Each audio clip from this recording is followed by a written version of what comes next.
Here's why you shouldn't be afraid of death coming from a death doula. We're going to go from physical to the woo-woo, but if you're not woo-woo, please stick around because I'm going to keep it really digestible for you so that you're not going to get lost. Now, for the natural death process, the death and dying phases follow a similar pattern. So the death and dying process is very predictable. Now, if you've never experienced death and dying in person before, you're probably going to be talking to your hospice nurse on a pretty regular basis saying, is this normal? Is this not normal? Why is this happening? And they're going to explain it to you. But the thing about hospice nurses is they are very limited on time, but they're really big on educating and making the person feel comfortable and taken care of and pain-free. And because the death and dying process in a natural death is very predictable, it follows a certain pattern, so they usually know what to expect. Now, no one can predict to a degree of when someone is going to die, but there are certain signals that will tell us that it's near, by weeks, days, hours, that kind of thing. But the most important thing to do out of all of this is the more we educate ourselves about the death and dying process and know how natural this process is, the easier this transition will be for everyone involved. Okay, you ready to get into the woo-woo spiritual stuff? I'll start off easy for you. So the near-death experiences, there's tons that are out there. Now you can do your own research. There's a ton of information that's out there. But the one major thing that I've heard through each of these stories from a near-death experience is that they saw a white light, they felt warm, they felt like they were in a loving embrace, they felt like they were going home.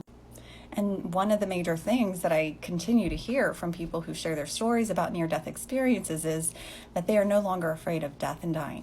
Now, I've actually had a patient that has gone through a near-death experience, and there are stories out there that they don't see anything, which can be really, really scary. But the same patient that told me that she didn't see anything also told me recently, because she's on hospice care, that she had a vision of her going from this dark space into closer to this white light where she felt like she was returning home and this blissful feeling. And just before she got there, she woke up in her bed. Now, this woman is walking around, talking, doing things. You know, she's not near the end of life process, but it was really interesting to me because she was experiencing some medical conditions at that time. Now, there's this other phenomenon that happens at end of life, and it's usually on the deathbed or death nest.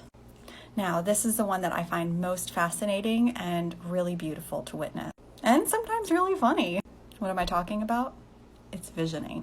Now, I personally believe that everyone is spiritual and woo-woo in some way. And visioning at end of life allows us to see the unseen. There are some people that do not want to share about their visioning experience, but those that do, who have with me, usually don't with their family and loved ones because they are afraid that they're going to sound crazy or woo-woo. Now, visioning is when you see someone who has passed, angels, other ethereal bodies, or things that aren't there. There was even an experience where there was someone who saw someone who's on this earth, but saw them in clarity and what they were doing and what they were saying and what they were wearing to the T when they called them to follow up. Lille Diane actually shared this experience with all of us, and I encourage you to go check it out. I'll link her below, but I also stitched a video with her so you can hear it. Now, the interesting thing about visioning is that it can make no sense and it feels like hallucination. Like, I sat with someone who he was saying that there were bees in the house, but he wasn't scared of them. And there were these strangers just coming up the stairs that weren't there, coming up to like take care of the bees. And we were all talking to him and saying, oh, well, what are they doing? Are they saying anything to us? Should we move? Should we get out of here? And like, he was like, no, they're fine. It's just having a whole conversation and then coming back to being lucid. So not all visioning is scary or prophetic or woo-woo or out there. Sometimes it could just be,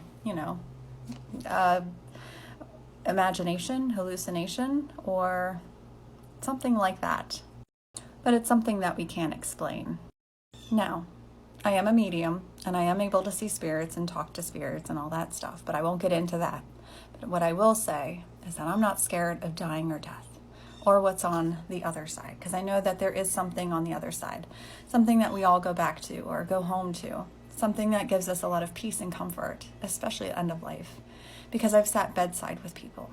who have told me that they're not afraid to die because they just have peace. There's so much calmness there. There is so much knowing that I'm going to go home, whatever that home is. So no one really knows what death, what happens after we die, but I do know that I'm not scared of it, and that you shouldn't either. And if you made it this far, thanks for sticking around. I'd love to hear if you have any of these similar stories or if you have any questions. So I hope you're being good to yourself. I'll talk to you later. Bye.